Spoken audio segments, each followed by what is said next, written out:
Razia besar-besaran 3 bar di PIK terciduk pelanggar PPKM. 3 bar di Pantai Indah Kapuk, PIK, Penjaringan, Jakarta Utara, secara diam-diam melanggar ketentuan PPKM level 3. Wadirlantas Polda Metro Jaya, AKBP Rusdi Pramana Suryanegara mengatakan pihaknya kembali menggelar patroli PPKM skala besar bersama Pemprov DKI Jakarta. Patroli dilakukan Jumat, tanggal 8 Oktober tahun 2021, malam hingga Sabtu, tanggal 9 Oktober tahun 2021, dini hari. Hasilnya dalam patroli besar-besaran itu, aparat gabungan menemukan beberapa tempat hiburan yang masih buka di atas jam yang sudah ditetapkan oleh pemerintah. Diketahui pada masa PPKM level 3 ini tempat hiburan seperti bar diperbolehkan buka hingga sampai pukul 24 waktu Indonesia Barat.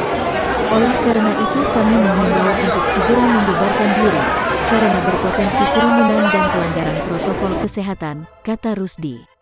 Ketiga bar yang ketahuan melanggar jam operasional PPKM level 3 ialah Tipsi Monkey PIK, 80 Proof Bar dan Club, PIK 2, dan Barcode, PIK 2.